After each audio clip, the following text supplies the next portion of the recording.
Hello everyone, welcome to study I Q. My name is Sanket Jain. आज हम जो current affairs material देख रहे थे, हम उसका पार्ट 2 देखेंगे। इससे पहले हम पार्ट 1 भी देख चुके हैं। उसमें हमने कुछ करंट रिलेटेड मटेरियल देखा था और हमने देखा था कि कैसे हम उसको अपने पेपर 2 में यूज़ कर सकते हैं और उनको यूज़ करके कैसे हम पेपर 2 का कंटेंट और बेहतर एनरिच कर सकते हैं। ठीक है।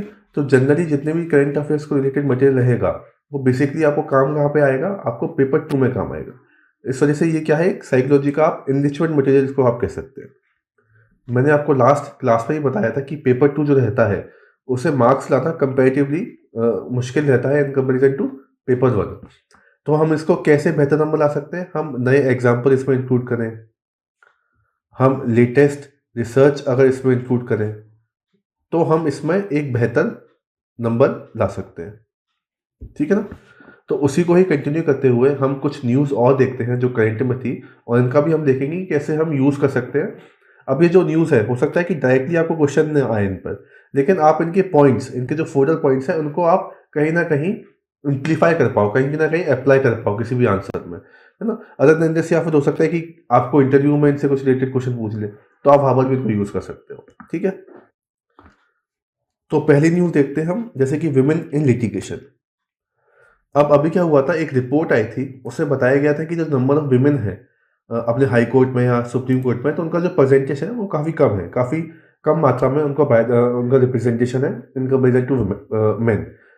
तो उसके पीछे क्या क्या साइकोलॉजिकल रीज़न हो सकते हैं, उनको हम थोड़ा समझने की कोशिश करेंगे। ठीक है ना। तो पहले हम देखते हैं कि कंटेक्स्ट क्या था इस पर्टिकुलर न्यूज़ का।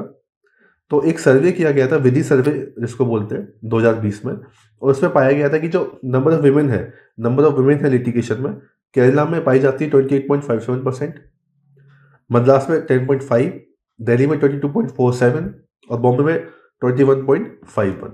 ठीक है। तो ये काफ़ी लो लेवल ऑफ रिप्रेजेंटेशन है वुमेन का। ठीक है। इसके अलावा एक डाटा और था जिसमें ये देखा गया था कि फाइव आउट ऑफ 294 जो सीनियर एडवोकेट हैं सुप्रीम कोर्ट में, सिर्फ वुमेन है। मतलब सिर्फ 5 वुमेन है आउट ऑफ 294। सो इसका मतलब अप्रोक्सीमेटली सिर्फ 2% वुमेन ही एडवोकेट है सुप्रीम कोर्ट में। ठीक है ना, सिर्फ 2%। तो ये दिखाता है कि काफ़ी ज़्यादा लो रिप्रेजेंटेशन है वुमेन का। तो इसके हम इंस्टीट्यूशनल रीज़न या फिर सोसाइटल रीज़न तो देखेंगे ही, जीएस में आप देखते ही हो, लेकिन क्या इसके साइकोलॉजिकल रीज़न हो सकते हैं, इनको हम थोड़ा समझने की कोशिश करेंगे। ठीक है। पहला, एक ऐसा स्टीरियोटाइप जो उनको बनाया दिया गया है कि केयर ओरिएंटेड लॉयर्स, एक ऐसा बिलीफ जनरेट हो गया सोसाइटी में कि जो वुमेन होंगी, they are generally care oriented lawyers. ठीक है। So they will be more towards the work of emotional stand point.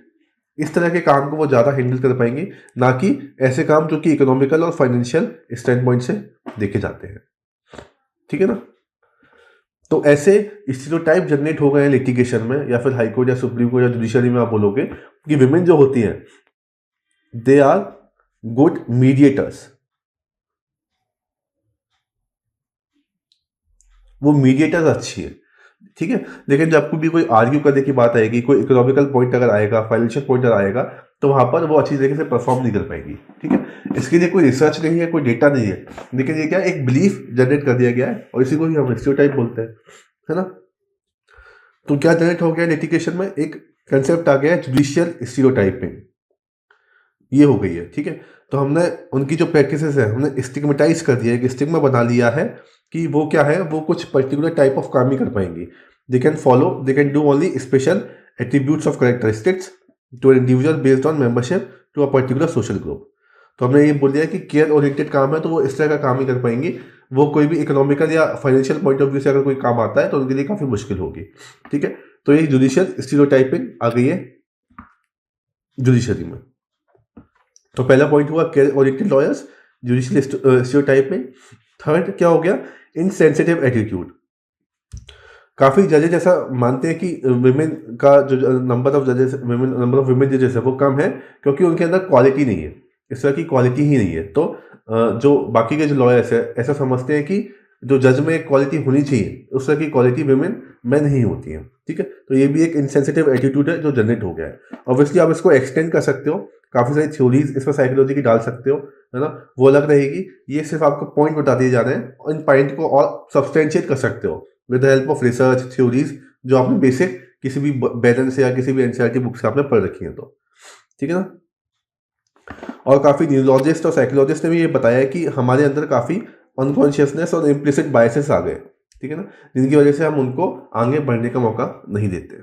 ठीक है, अब इस पे जो हमने टर्म्स पढ़े स्टीरियोटाइप और स्टीरियोटाइपिंग, तो इनको थोड़ा सा ब्रीफ में समझ लेते हैं कि जेंडर स्टीरियोटाइप क्या होता है और जेंडर स्टीरियोटाइपिंग मतलब होता है क्या, ये प्रोसेस क्या है।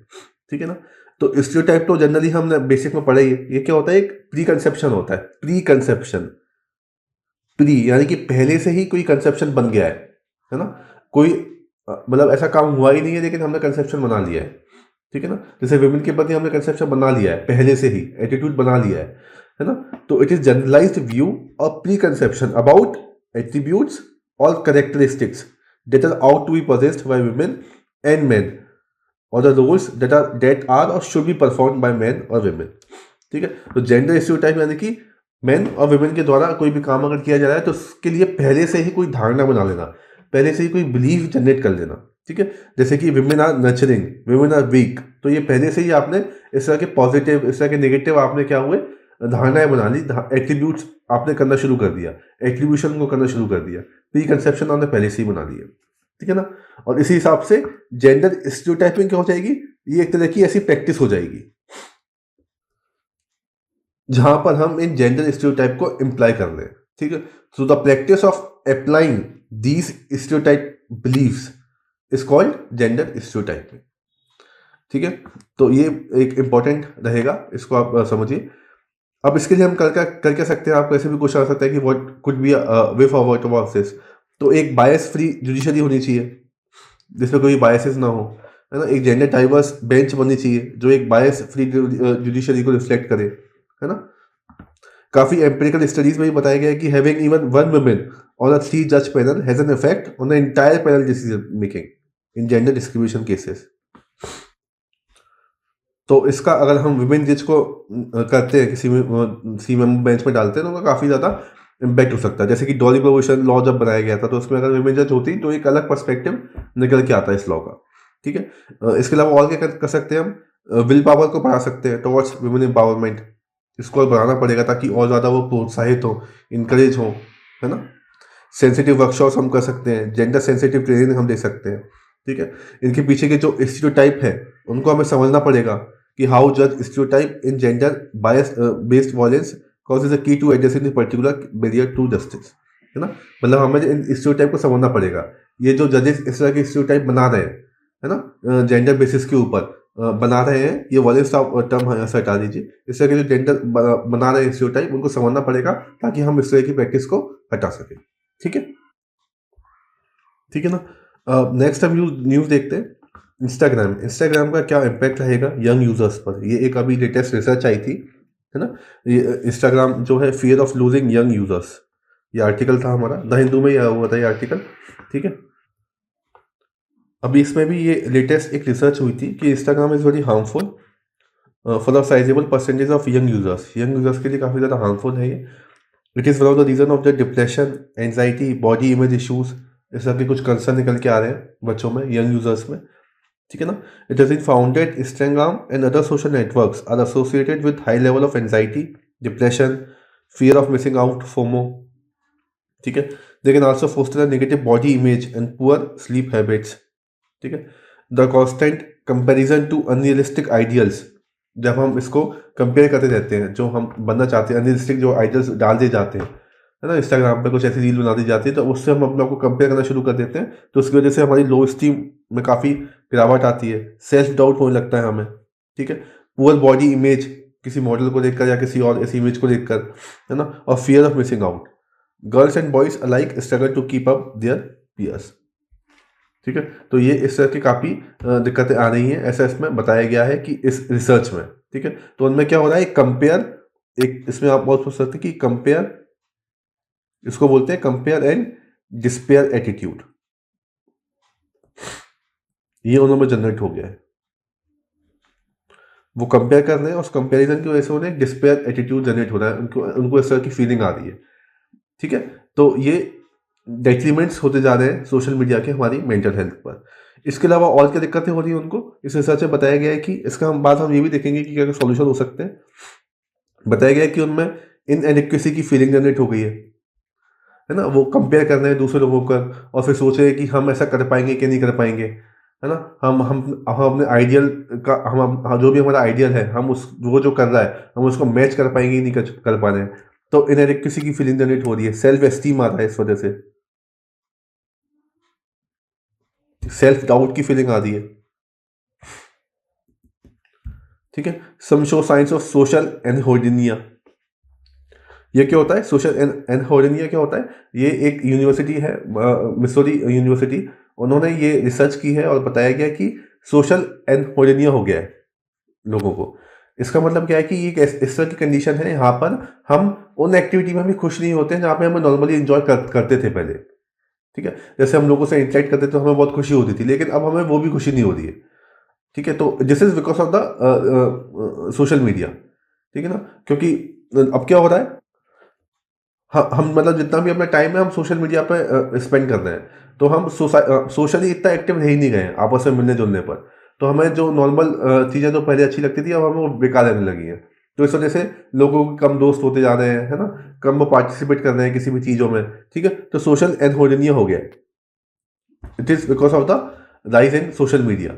ठीक है ना, increase chances of become addicted, addicted होने की चांसेस तो है ही बहुत ज़्यादा, है ना। हम अपने फ़ोन को बार बार चेक करते हैं, ठीक है, ये भी एक तरीके का एडिक्शन है ना। हमारा ब्रेन पैटर्न काफ़ी चेंज हो गया है। ठीक है, हमारे हमको एक इसको ज़्यादा यूज़ करने से इंटरनेट एडिक्शन डिसऑर्डर आता जा रहा है। ठीक है, लोगों में काफ़ी ज़्यादा विड्रॉल सिम्टम आ रहे हैं, फोकस कम कर पाते हैं हम। ठीक है, तो इंटरनेट एडिक्शन डिसऑर्डर ये बकायदा एक डिसऑर्डर होता है, अब इसके बारे में पढ़िएगा। ये आईटी और मास मीडिया जो हम देख रहे हैं ना, ये रिलेटेड किससे है? IT and mass media. तो स्मॉलर सूम में आप पढ़ेंगे तो वहां पर है इंटरनेट एडिक्शन डिसऑर्डर, ये होता जा रहा है लोगों में। और क्या इम्पैक्ट हो सकते हैं? Make communication in person difficult. ठीक है ना, आपस में जो लोगों के साथ जो कम्युनिकेशन हम कर रहे हैं वो काफ़ी ज़्यादा मुश्किल हो गया है। ठीक है, एंजाइटी आ रही है, डिप्रेशन आ रहा है लोगों में, फियर ऑफ मिसिंग आउट आ रहा है। ठीक है ना, तो वहीं यहाँ पर इनके सॉल्यूशन क्या हो जाएंगे? Mindful media.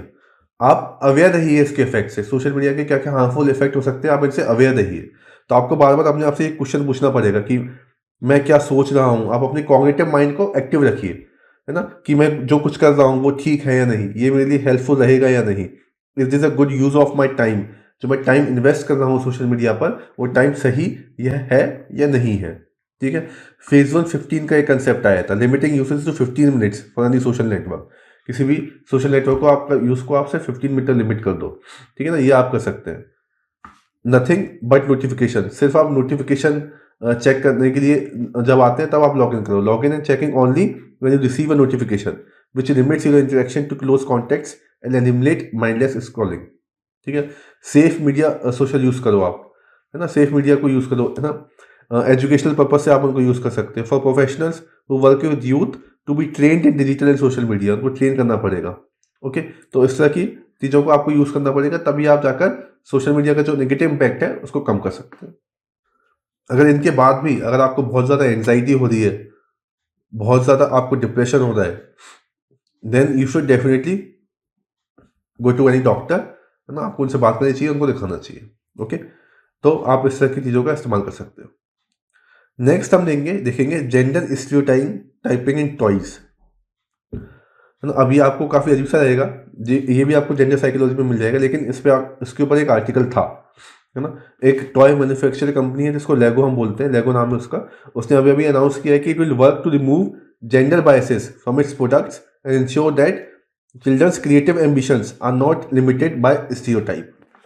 आप देखेंगे कि जो टॉयज होते हैं उनमें भी जेंडर स्टीरियोटाइप होता है, जेंडर को लेकर उन्होंने भी स्टीरियोटाइप होता है, एक बिलीफ होता है ना, जिसकी वजह से वो आगे जाकर बिहेवियर में कन्वर्ट हो जाता है।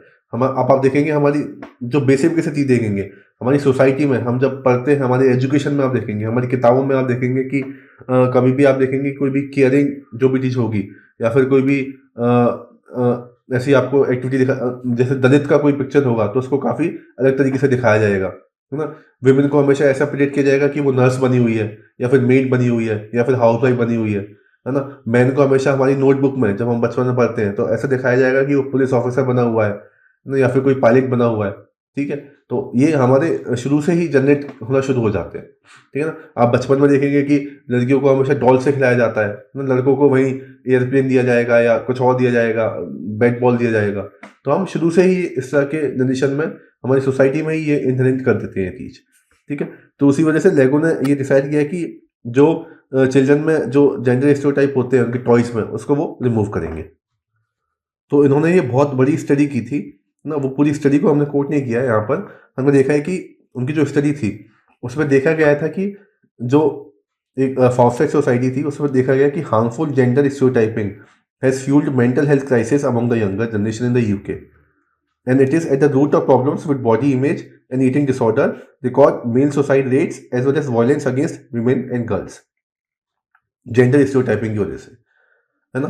फिर जो लीगो ने रिसर्च किया उसमें उन्होंने बताया, अब देखिए ये जो है जेंडर स्टीरियोटाइप जनरेट कैसे हो रहे हैं, सोसाइटी से आ रहे हैं। सोसाइटी यानी कि आप जहाँ पर रह रहे हैं वहाँ से आ रहे हैं, आपकी फैमिली से आ रहे हैं, आपके स्कूल से, आपके नेबरहुड से, है ना?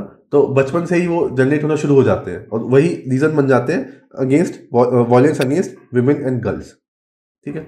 फिर लीगो ने एक सर्वे किया, उसमें देखा कि implicit biases in how parents define creativity differently for their sons and their daughters. LIGO ने अपने सर्वे में देखा कि आजकल जो लड़कियां हैं, मतलब the girls today, they are confident to engage in any kind of activity. वो हर एक क्षेत्र में अपना पार्टिसिपेशन कर रही है ना, हर क्रिएटिव एक्टिविटी में अपना पार्टिसिपेशन कर रही है, लेकिन पीछे रह जाती है। They have remain held back by societies ingrained gender stereotype.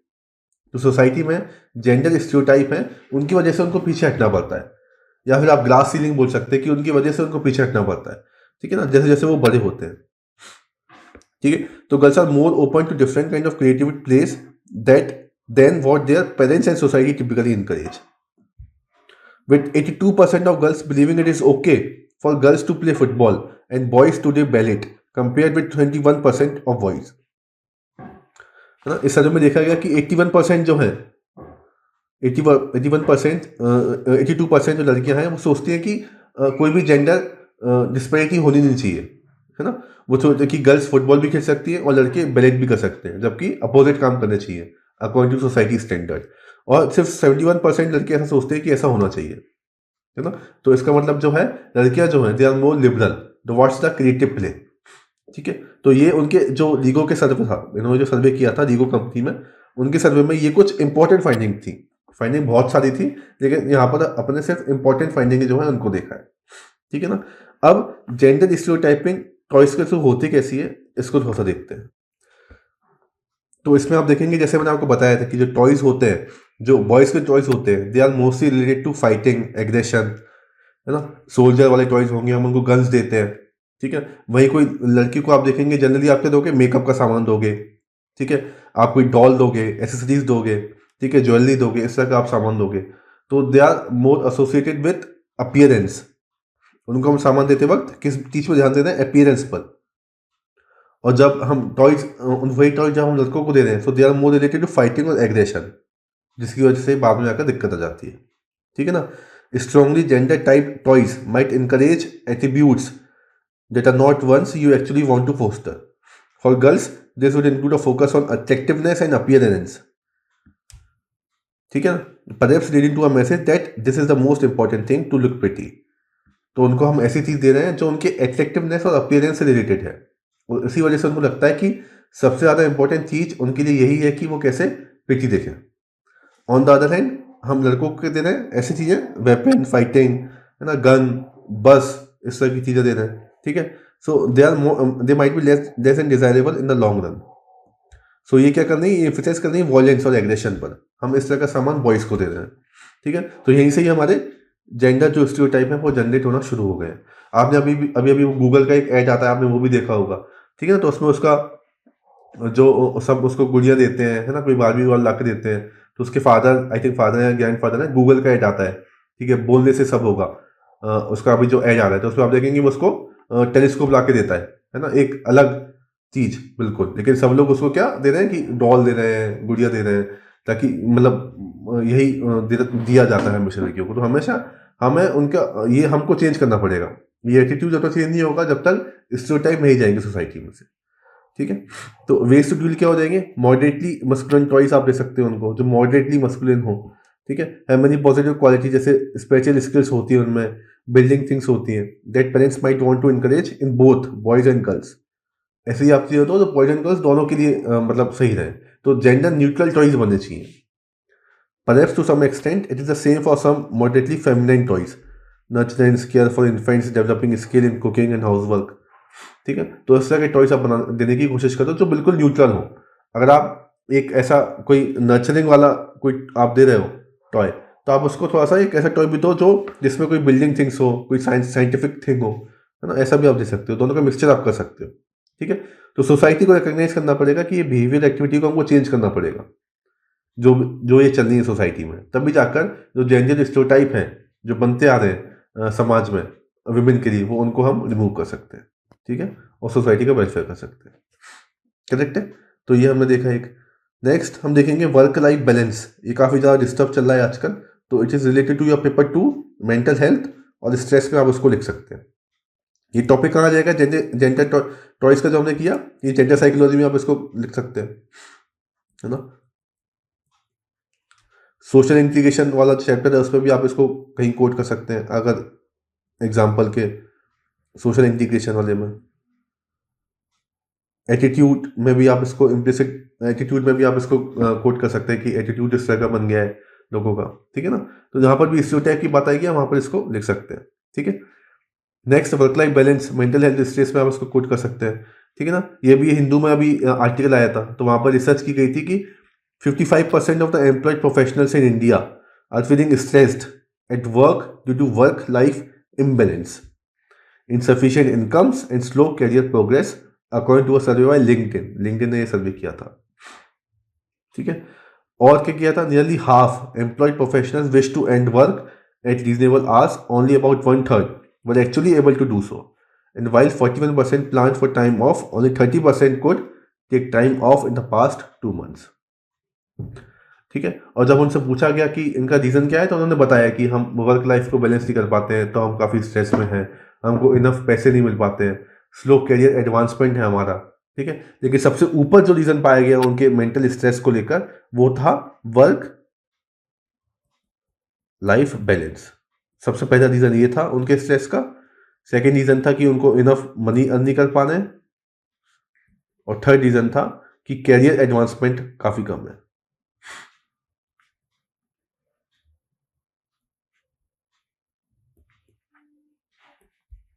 ठीक है, तो वर्क लाइफ बैलेंस होता क्या है, आप इसको थोड़ा समझिए। It is considered to by degree of autonomy that people have over the demands of various roles in their ability to meet these demands. तो काफ़ी सिंपल तरीके से मैंने यहाँ पर डिफाइन कर रखा है इसको। ठीक है, तो ये डिग्री ऑफ ऑटोनॉमी कितनी है आपके पास, जब भी आप कोई काम कर रहे हैं, कोई भी रोल अगर प्ले कर रहे हैं किसी भी ऑर्गेनाइजेशन में, है ना, और आप उनको किस हद तक अपनी डिमांड को पूरा कर पाते हैं। Work life balance is achieved when there is a little conflict between individual work and his personal rules. Okay, next कुछ मॉडल्स हैं, तो ये इतने इंपॉर्टेंट नहीं है, ये कहीं पर रिसर्च पर दिए गए थे, तो मैंने आपको यहाँ पर लिख दिए। ठीक है ना, ये अलग अलग मॉडल हैं जो डोमेन ऑफ वर्क और पर्सनल लाइफ बताते हैं। जैसे सेगमेंटेशन, इसमें क्या होता है, इस पर आप क्या करो, अपने वर्क को अलग रखो और लाइफ को अलग रखो, both exist separately from each other, उनके बीच में कोई भी रिलेशन नहीं है।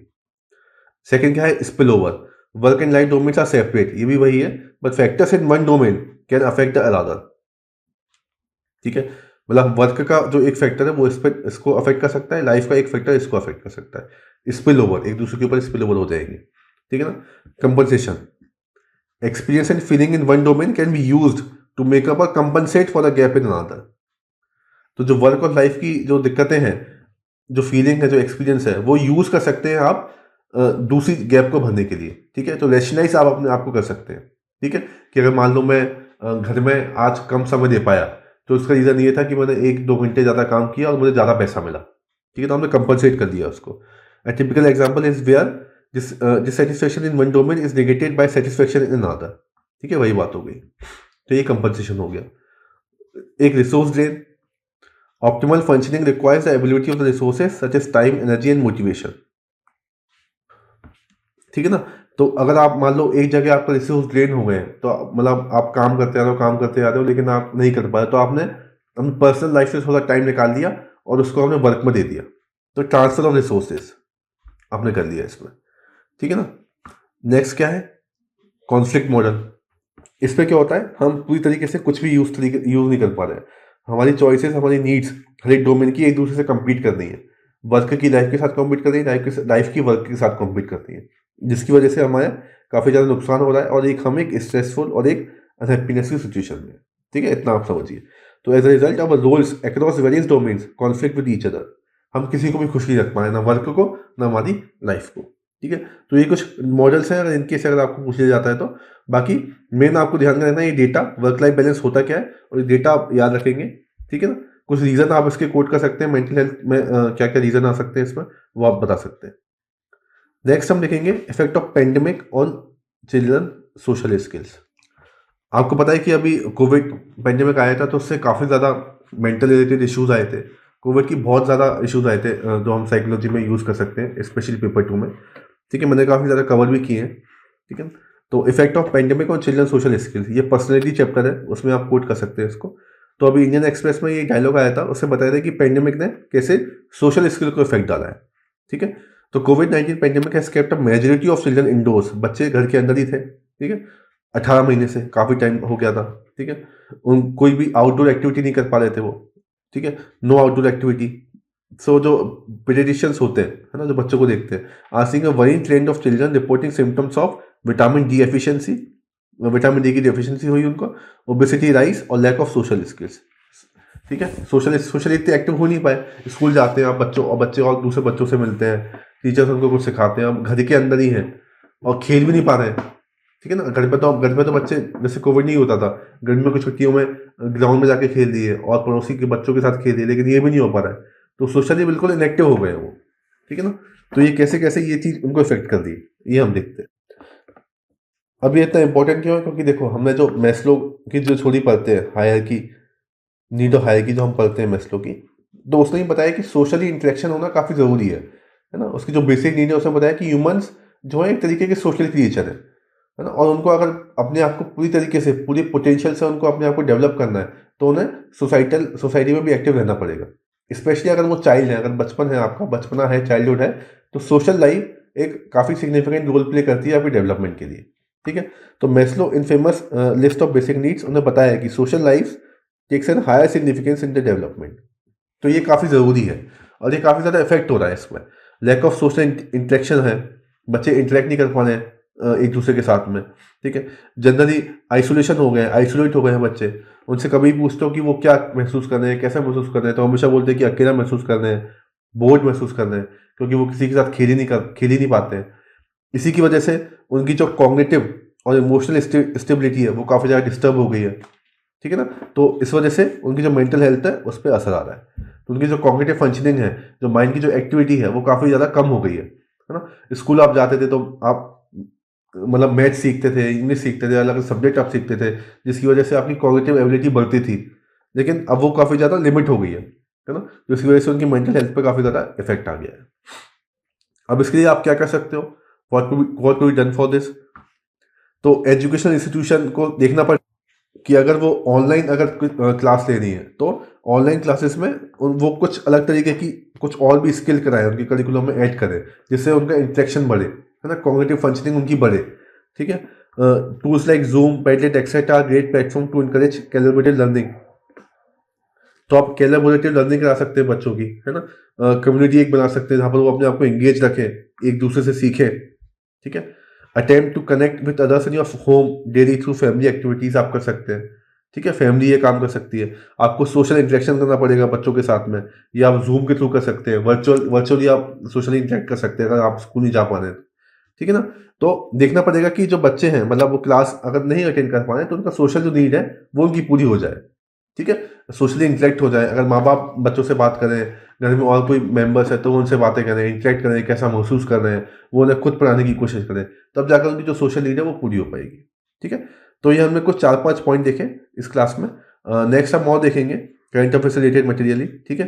तो ये मटेरियल मैंने आपको बताया 2 जगह काम आएगा, पेपर 2 में काम आएगा और आपके इंटरव्यू में काम आएगा।